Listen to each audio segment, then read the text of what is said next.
Bismillah, Assalamualaikum warahmatullahi wabarakatuh. Salam sejahtera untuk kita semua. Adik-adikku sekalian, saya Andi Sudimas Sulaiman, Gubernur Sulawesi Selatan, mengucapkan selamat datang dalam program Smart School Dinas Pendidikan Provinsi Sulawesi Selatan. Hari ini adik-adik sekalian akan mengikuti pembelajaran hybrid dalam program Smart School. Aplikasi Smart School adalah sebuah pendekatan dengan tetap mengedepankan sebuah pendidikan dengan digital approaching, untuk kemudian mengedepankan kualitas dan mutu pendidikan yang diterima siswa secara seragam di seluruh wilayah Sulawesi Selatan, termasuk di pelosok-pelosok. Program ini bukan hanya memberikan kepada adik-adik sekalian pengalaman belajar yang baru, namun juga memberikan fasilitas kebutuhan dengan fitur bermanfaat seperti rekaman video pembelajaran yang dapat diulang, trik-trik penyelesaian soal, ujian-ujian, serta sarana konsultasi pembelajaran dari guru-guru terbaik di Sulawesi Selatan. Sering-sering mengakses aplikasi Smart School melalui gawai yang adik-adik sekalian miliki di setiap kesempatan yang dimiliki. Untuk seluruh adik-adikku sekalian yang saya cintai, saya banggakan, selamat belajar dan semoga ilmu yang didapatkan bermanfaat untuk menambah pengetahuan pendidikan adik-adik sekalian. Salam kita pada salam. Assalamualaikum warahmatullahi wabarakatuh. Salam sejahtera untuk kita semua.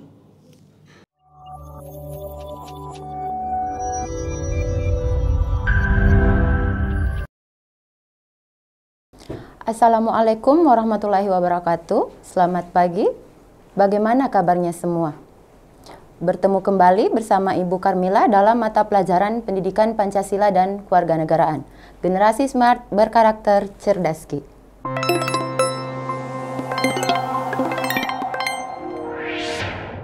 Ya, baik, hari ini kita akan melanjutkan materi tentang pengaruh kemajuan iptek terhadap Negara Kesatuan Republik Indonesia.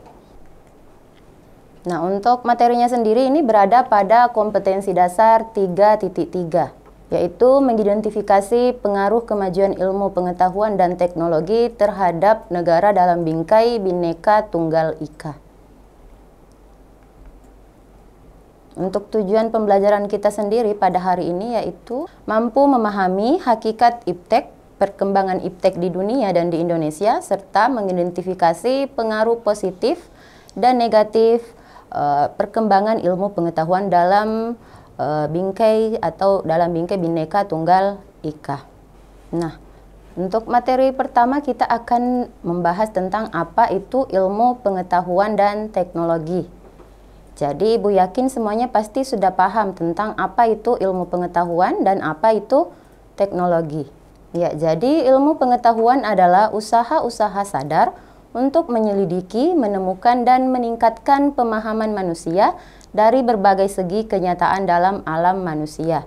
Jadi ini untuk pengertian dari ilmu pengetahuan. Jadi adalah usaha-usaha sadar untuk mengetahui kenyataan dalam alam manusia. Kemudian yang kedua kita lihat teknologi. Nah, teknologi adalah keseluruhan sarana yang menyediakan barang-barang bagi kelangsungan dan kenyamanan hidup manusia.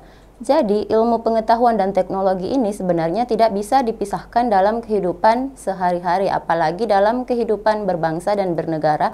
Ini sangat penting ya untuk meningkatkan kemandirian bangsa. Iya. Jadi semua bangsa itu pasti akan memajukan ilmu pengetahuan dan teknologinya. Nah, sekarang kita akan lihat tentang sejarah perkembangan ilmu pengetahuan dan teknologi. Pertama kita lihat di dunia. Ya, jadi perkembangan ilmu pengetahuan dan teknologi di dunia kita mulai dari sebelum abad ke-20. Ya, jadi belasan ribu tahun yang lalu warga Mesopotamia mulai mengembangkan sistem pertanian. Nah, hal ini menandai berakhirnya era masyarakat yang berburu dan meramu.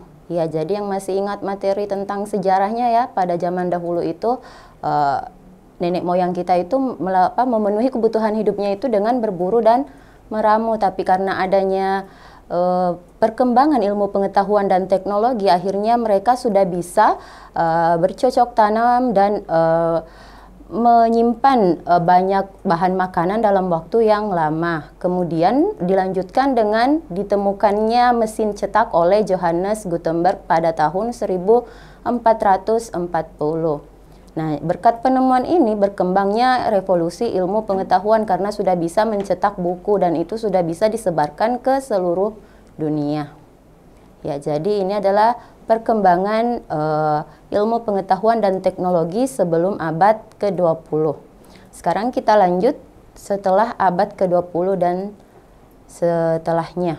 Salah satu inovasinya adalah adanya transitor yang melahirkan era digital. Nah, tanpa transitor kita tidak akan memiliki komputer pribadi, pemutar DVD, mesin fax, dan perangkat lainnya. Lalu juga ditemukan yang namanya serat optik yang menjadi pengantar sinyal atau data elektronik yang baik sehingga menjadi sarana telekomunikasi yang handal. Kemudian masuklah komputer, ENIAC, numerical integrator and computer, dan seterusnya. Jadi ini adalah sepintas ya sejarah perkembangan ilmu pengetahuan dan teknologi di dunia. Kemudian kita lanjut ke perkembangannya di Indonesia, perkembangan ilmu pengetahuan dan teknologi di Indonesia. Ya, kita mulai sebelum abad ke-20. Ya, nenek moyang Indonesia memulainya di bidang pertanian dengan penerapan terasering yang baik sehingga irigasi di sawah dapat berjalan dengan lancar. Kemudian kemudian dalam bidang kelautan, nenek moyang kita berhasil membangun perahu layar. Nah, salah satu contohnya itu adalah kapal atau perahu pinisi ya. Nah, pada tahun 1986 melakukan pelayaran ke kota Vancouver. Kemudian yang selanjutnya dalam bidang busana. Nah, rakyat Indonesia ini mengenal teknologi membatik dan menenun, yang kemudian menjadi ciri khas bangsa kita dan menjadi warisan budaya Indonesia saat ini ya. Kemudian terus berkembang ke bidang arsitektur, misalnya dengan adanya peninggalan sejarah ya, misalnya itu candi-candi ya, Candi Borobudur dan Candi Prambanan. Nah, ini perkembangan teknologi sebelum abad ke-20. Kemudian kita lihat setelah abad 20. Ya, jadi iptek di Indonesia dipengaruhi oleh warisan zaman kolonial Belanda. Perkembangan iptek sudah ada pada masa itu, antara lain adanya sejumlah lembaga iptek yang waktu itu didirikan. Kemudian masuklah ke dunia pendidikan di mana mereka mengadopsi pendidikan zaman kolonial. Pada tanggal 23 Agustus 1967, pemerintah mendirikan Lembaga Ilmu Pengetahuan Indonesia atau LIPI. Kemudian dalam bidang komunikasi, pemerintah membeli satelit yang dinamakan SKSD Palapa atau Sistem Komunikasi Satelit Domestik Palapa. Kemudian juga dengan ditemukannya teknologi pesawat terbang oleh Insinyur B.J. Habibie ya, di bawah naungan PT Dirgantara Indonesia. Jadi ini adalah sepintas sejarah perkembangan ilmu pengetahuan dan teknologi di dunia dan di Indonesia. Jadi perkembangan ilmu pengetahuan dan teknologi ini memberikan sangat banyak sekali manfaat untuk manusia. Namun dengan perkembangan teknologi dan ilmu pengetahuan ini juga tentu membawa dampak negatif. Oleh sebab itu, mari kita sama-sama melihat seperti apa dampak positif dari pengaruh kemajuan iptek ini dan bagaimana dampak negatifnya. Oke, jadi yang pertama kita lihat pengaruh positif kemajuan ilmu pengetahuan dan teknologi di berbagai aspek ya. Yang pertama kita lihat aspek politik. Ya, dalam aspek politik ini kemajuan iptek menjadikan nilai-nilai seperti keterbukaan, kebebasan, dan demokrasi berpengaruh kuat terhadap pikiran maupun kemauan bangsa Indonesia. Ya, jadi dengan adanya keterbukaan dimungkinkan akan dapat mencegah praktik korupsi, kolusi, dan nepotisme. Dan dengan adanya pemerintahan yang demokratis sangat dimungkinkan akan meningkatnya kualitas publik, kualitas dan kuantitas partisipasi politik rakyat dalam penentuan kebijakan publik oleh pemerintah. Kemudian dengan adanya kebebasan ini memberikan kebebasan yang bertanggung jawab ya. Jadi tentu saja dengan kita diberi kebebasan, kita melakukan hal-hal yang positif. Ya, jadi ini dampaknya dalam bidang politik. Kita lanjut ke aspek berikutnya. Ya, dalam aspek ekonomi. Yang pertama yaitu pertumbuhan ekonomi yang semakin tinggi dan semua daerah atau wilayah negara Kesatuan Republik Indonesia. Jadi dengan adanya ilmu pengetahuan dan teknologi ini memberikan pertumbuhan yang semakin tinggi. Kemudian yang kedua, terjadinya industrialisasi di beberapa wilayah yang memiliki sumber daya alam. Kemudian yang selanjutnya, produktivitas dunia industri semakin meningkat. Kita lanjut. Ya, yang selanjutnya yaitu persaingan dalam dunia kerja, sehingga para pekerja menuntut untuk selalu menambah skill dan pengetahuan yang dimiliki. Ya, jadi persaingan semakin ketat ya. Orang yang tidak memiliki skill atau kemampuan atau keahlian itu pasti akan tersingkir. Jadi ya, kita harus memiliki skill atau kemampuan supaya bisa bersaing di dunia kerja. Kemudian yang selanjutnya, peningkatan kreativitas masyarakat setempat sehingga bisa meningkatkan produksi dari hasil atau produk andalan daerahnya karena semakin kreatif. Kemudian yang selanjutnya, makin meningkatnya investasi asing atau penanaman modal asing di negara kita. Iya, jadi dengan adanya perkembangan ilmu pengetahuan dan teknologi ini juga menghilangkan batas-batas negara ya. Jadi biar dari luar itu bisa menanam modal atau berinvestasi di negara kita. Nah, ini untuk aspek ekonomi. Selanjutnya kita lihat aspek sosial budaya. Ya, jadi dalam dampak positif dalam sosial budaya itu yang pertama, peningkatan kesejahteraan masyarakat dengan meningkatkan penggunaan iptek dalam memproduksi potensi daerah setempat. Ya, jadi juga bisa dipromosi misalnya dengan melalui sosial media. Kemudian dengan adanya iptek, kebutuhan hidup kita ini lebih mudah untuk didapatkan misalnya dengan jual beli online. Iya, jadi yang sekarang ini biar kita di rumah lagi baring-baring itu bisa belanja ya, dengan hanya menggunakan smartphone, membuka aplikasi belanja online itu kita bisa belanja biar dari luar negeri barang-barangnya. Dan ini adalah dampak positif dari perkembangan ilmu pengetahuan dan teknologi dalam bidang sosial budaya. Semakin dekat untuk belanja, tidak perlu keluar rumah sudah bisa belanja, atau kalau lapar langsung dipesan saja nanti diantarkan. Kemudian yang selanjutnya, hubungan sosial antar masyarakat yang berbeda suku, bangsa, agama, budaya, dan daerah dapat berlangsung di mana saja dan kapan saja dengan memanfaatkan sosial media. Ya, jadi ya dengan perkembangan ilmu pengetahuan dan teknologi ini, meskipun kita tidak kenal orang, akhirnya bisa berkenalan melalui sosial media, misalnya WA, Instagram, kemudian Twitter, dan lain sebagainya. Nah, itu. Kemudian kita lanjut aspek berikutnya. Ya, aspek pendidikan.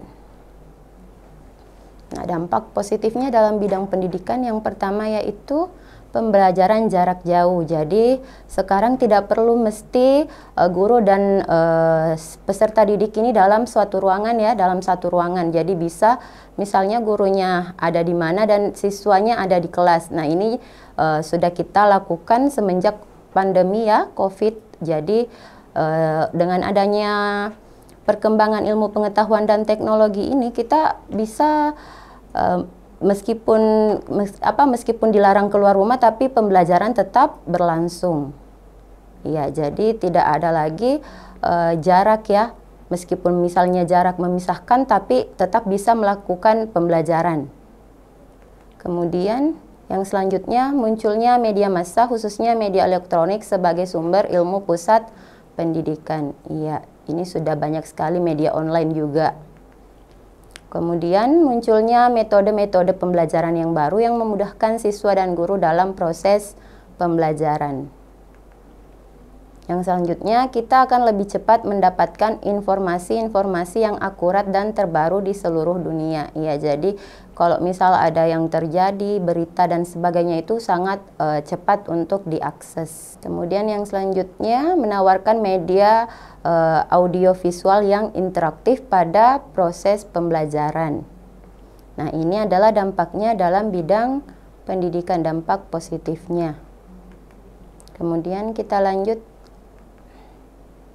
dalam aspek hukum, pertahanan, dan keamanan. Yang pertama, makin menguatnya supremasi hukum, demokratisasi, dan tuntutan terhadap dilaksanakannya hak asasi manusia. Kemudian yang kedua, menguatnya regulasi hukum dan pembuatan peraturan perundang-undangan yang memihak dan bermanfaat untuk kepentingan rakyat banyak. Yang selanjutnya, makin menguatnya tuntutan terhadap tugas-tugas penegak hukum, misalnya polisi, jaksa, dan hakim yang lebih profesional, transparan, dan dapat dipertanggungjawabkan. Kemudian yang terakhir, menguatnya supremasi sipil dengan mendudukkan tentara dan polisi sebagai penjaga keamanan ketertiban negara. Ya, jadi ini untuk dampak positif dari berbagai aspek ya dengan adanya perkembangan ilmu pengetahuan dan teknologi. Jadi memberikan banyak sekali dampak positif. Tapi meskipun ada positifnya pasti juga tidak terpisahkan dengan negatifnya. Nah, mari kita sama-sama lihat dampak negatif dari kemajuan ilmu pengetahuan dan teknologi ini. Ya, kita lihat yang pertama dari aspek politik. Ya, jadi dari yang pertama tadi positifnya dengan adanya keterbukaan, kebebasan, dan demokratisasi tidak menutup kemungkinan akan disalahartikan oleh masyarakat Indonesia. Akibatnya hal tersebut terjadi akan menimbulkan terganggunya stabilitas politik nasional seiring dengan terjadinya tindakan-tindakan anarkis sebagai reaksi terhadap sikap pemerintah yang menurut mereka tidak terbuka. Iya, jadi di sini meskipun kita diberi kebebasan misalnya, tapi itu kebebasan yang bertanggung jawab, itu tadi tidak boleh melakukan tindakan yang anarkis. Kemudian pengaruh negatif lainnya dari kemajuan iptek yang mesti diwaspadai adalah munculnya gerakan-gerakan radikalisme dan terorisme. Iya, dengan misalnya semakin berkembangnya ilmu pengetahuan dan teknologi, orang yang mempunyai keahlian ini biasanya menyalahgunakan keahliannya itu misalnya dengan melakukan terorisme. Nah, misalnya merakit bom dan sebagainya. Nah, itu berarti memberikan dampak negatif meskipun ini perkembangan ilmu pengetahuan dan teknologi ini memberikan dampak positif tadi, tapi juga ada dampak negatifnya ketika disalahgunakan. Kemudian kita lanjut ke aspek ekonomi.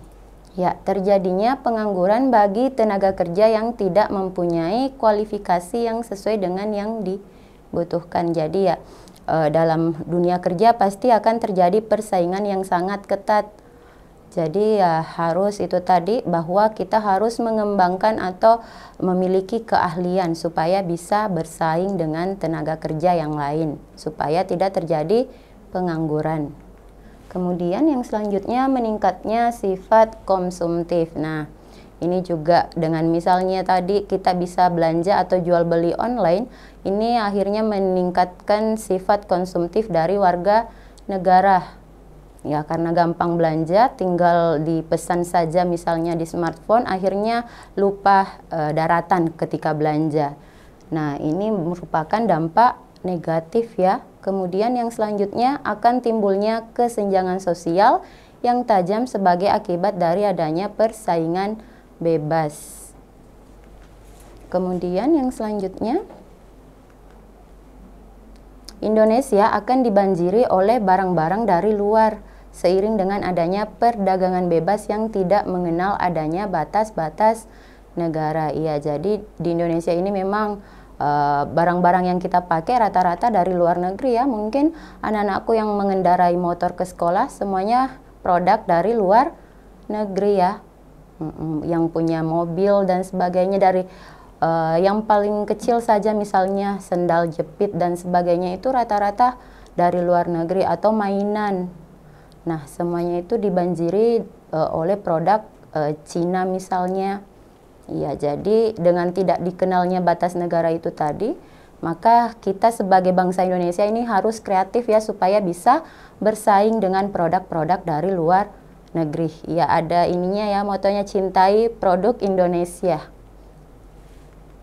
Kemudian yang selanjutnya, cepat atau lambat perekonomian negara kita akan dikuasai oleh pihak asing, yaitu tadi ketika mereka misalnya menanamkan modal atau saham atau berinvestasi ke negara kita, nah itu bisa menyebabkan kita didikte oleh negara asing, pemerintah didikte karena mereka yang berkuasa dalam bidang ekonomi. Kemudian yang selanjutnya, sektor-sektor ekonomi rakyat yang diberikan subsidi semakin berkurang, koperasi makin sulit berkembang, dan penyerapan tenaga kerja dengan pola padat karya makin ditinggalkan. Ya, jadi meskipun tadi dalam bidang ekonomi juga memberikan dampak positif, ya banyak juga negatifnya.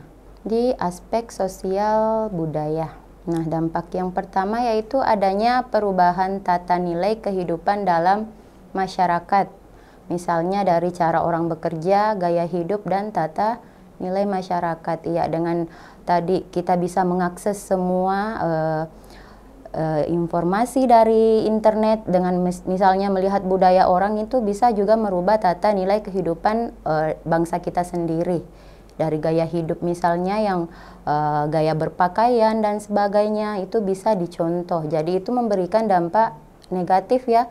Kita bisa melihat misalnya budayanya orang, tapi harus bisa juga menyaring atau memfilter yang mana kira-kira yang cocok dengan nilai-nilai bangsa kita, yang cocok dengan Pancasila ya, karena kita adalah bangsa Indonesia yang ideologinya Pancasila. Kemudian yang selanjutnya meningkatkan kenakalan dan kriminalitas. Iya.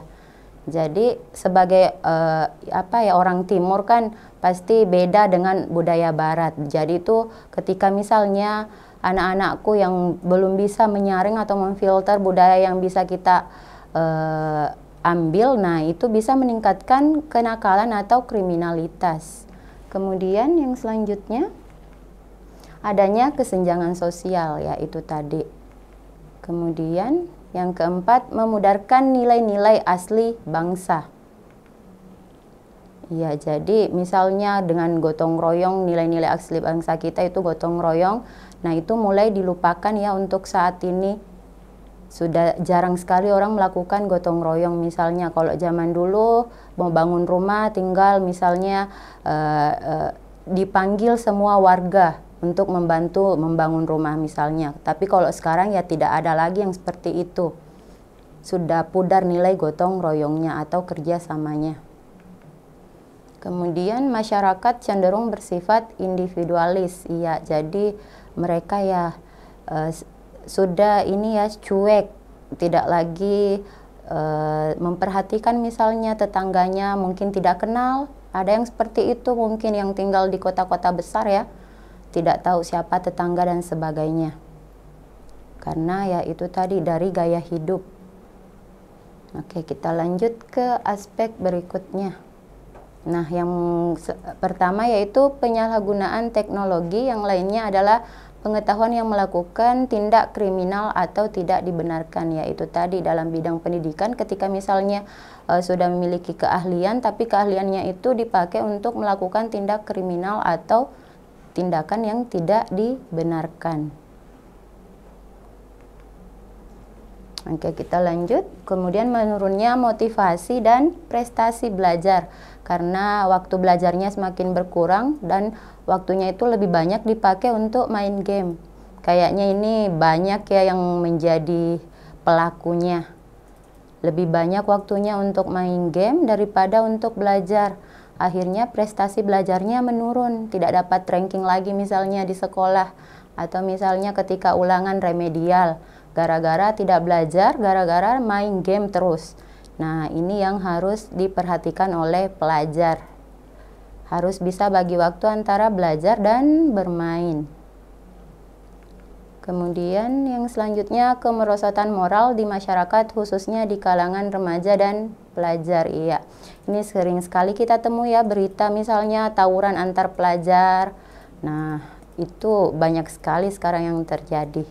Jadi itu menurunnya moral.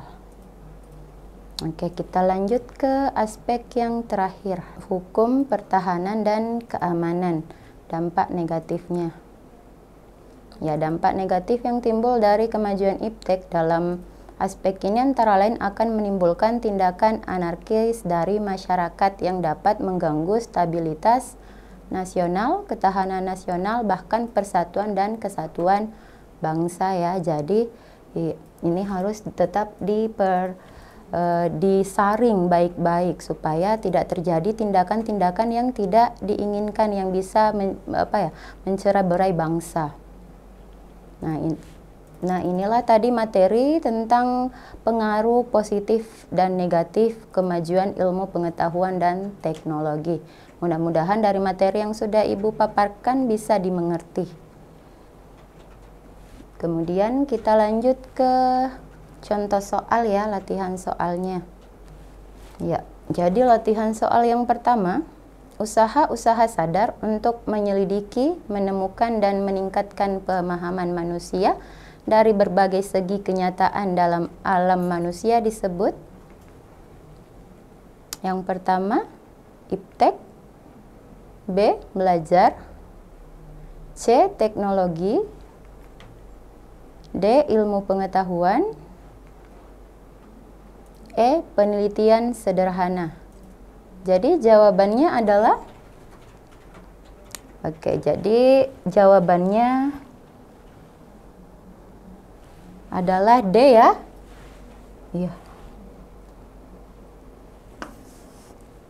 Iya, ilmu pengetahuan. Jadi tadi sudah dijelaskan di slide pertama kalau tidak salah, usaha-usaha sadar untuk menyelidiki, menemukan dan meningkatkan pemahaman manusia dari berbagai segi kenyataan dalam alam manusia ini disebut sebagai ilmu pengetahuan. Jadi semua menjawab benar ya. Oke. Kita lanjut ke pertanyaan berikutnya. Ya, berikut ini yang merupakan peristiwa awal perkembangan ilmu pengetahuan dan teknologi di dunia adalah A, munculnya mesin cetak Gutenberg. B, teknologi pertanian yang semakin modern di Mesopotamia. C, terciptanya mesin uap. D, lahirnya transitor. Dan E, munculnya internet. Ya, silahkan dijawab. Ya, jadi peristiwa awal perkembangan ilmu pengetahuan dan teknologi di dunia ini diawali oleh apa? Apakah A, munculnya mesin cetak Gutenberg? Atau B, teknologi pertanian yang semakin modern di Mesopotamia? C, terciptanya mesin uap? D, lahirnya transitor? Atau E, munculnya internet? Jawabannya adalah B, teknologi pertanian yang semakin modern di Mesopotamia. Sekarang kita lanjut dulu untuk latihan soal berikutnya. Ya, pemerintah mendirikan Lembaga Ilmu Pengetahuan Indonesia atau LIPI pada tanggal A, 23 Agustus 1967, B, 19 September 1968, C, 1 Oktober 1970, D, 10 November 1970, dan E, 18 Desember 1975. Ya, tadi yang memperhatikan materinya pasti langsung dapat jawabannya. Jadi pada tanggal berapakah LIPI ini didirikan? Nah, jawabannya adalah betul A, 23 Agustus 1967. Jadi Lembaga Ilmu Pengetahuan Indonesia ini didirikan pada tanggal 23 Agustus 1967 ya. Nah, sekarang kita lanjut ke soal berikutnya. Ya, berikut ini yang merupakan pengaruh positif kemajuan ilmu pengetahuan dan teknologi di bidang ekonomi adalah A, peningkatan kesejahteraan masyarakat dengan meningkatkan penggunaan iptek dan memproduksi potensi daerah setempat. B, dengan adanya iptek, kebutuhan hidup dapat tercapai dengan mudah, misalnya dengan jual beli online. C, segala informasi di dunia adalah berkat perkembangan iptek. D, hubungan sosial antar masyarakat yang berbeda suku, bangsa, agama, budaya, dan daerah dapat berlangsung di mana saja dan kapan saja dengan memanfaatkan sosial media. Kemudian yang terakhir, peningkatan kreativitas masyarakat setempat dalam memproduksi hasil unggulan daerah. Ya, jadi yang mana kira-kira yang merupakan pengaruh positif di bidang ekonomi? Silahkan dijawab. Jadi kira-kira jawaban yang benar adalah dari jawaban yang masuk tadi beragam ya. Ada yang jawab A, B, E. Kira-kira yang benar adalah, kayaknya banyak yang terkecoh. Jadi jawaban yang benar adalah E ya, peningkatan kreativitas masyarakat setempat dalam memproduksi hasil unggulan daerah. Ya, jadi harus diperhatikan lagi, jangan sampai salah ya. Ya, karena jawaban yang jawab B ini dia masuk ke sosial budaya. Iya. Kemudian kita lanjut ke soal yang berikutnya. Ya, berikut ini yang merupakan pengaruh negatif kemajuan iptek di bidang pendidikan adalah A. Penyalahgunaan teknologi. Yang lainnya adalah pengetahuan yang melakukan tindak kriminal atau tidak dibenarkan.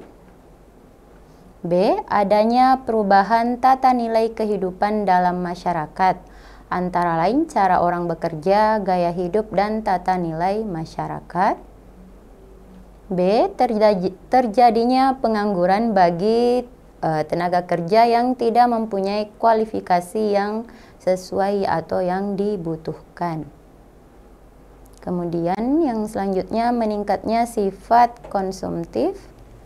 Dan yang terakhir, kemajuan TIK juga akan semakin memperparah kesenjangan sosial. Ya, jadi jawaban yang benar adalah pengaruh negatif di bidang pendidikan ya. Ya, silahkan dijawab. Oke, jadi jawaban yang benar adalah A ya. Penyalahgunaan teknologi. Yang lainnya adalah pengetahuan yang melakukan tindak kriminal atau tidak dibenarkan. Jadi ya, inilah tadi latihan soal, ada 5 nomor. Alhamdulillah ada yang jawab benar semua. Ya, banyak ya yang pasti memperhatikan materi tadi, jawabannya benar semua. Ya, jadi kesimpulannya, ilmu pengetahuan dan teknologi adalah suatu sumber informasi yang dapat meningkatkan pengetahuan ataupun wawasan seseorang di bidang teknologi. Kemudian yang kedua, ilmu dan teknologi ini tidak dapat dipisahkan dalam kehidupan sehari-hari. Ilmu ini selalu dipandang sebagai produk, proses, dan paradigma yang secara sadar diperoleh melalui kegiatan ilmiah. Sedangkan pengetahuan didapat melalui proses pemahaman di luar metode ilmiah. Kemudian yang terakhir yaitu pengaruh kemajuan iptek cukup besar dalam membantu kehidupan masyarakat di dunia dan khususnya bagi Indonesia. Selain itu, kemajuan iptek ini juga membawa pengaruh positif dan negatif bagi bangsa dan negara Indonesia. Jadi untuk pengaruh positif dan negatifnya tadi sudah kita bahas. Nah, itulah kesimpulan materi kita pada hari ini. Mudah-mudahan apa yang sudah sempat Ibu paparkan bisa dipahami dan dimengerti. Untuk materi berikutnya insya Allah akan dilanjutkan minggu depan ya. Jadi jangan lupa tetap semangat belajar. Sekian untuk hari ini. Assalamualaikum warahmatullahi wabarakatuh.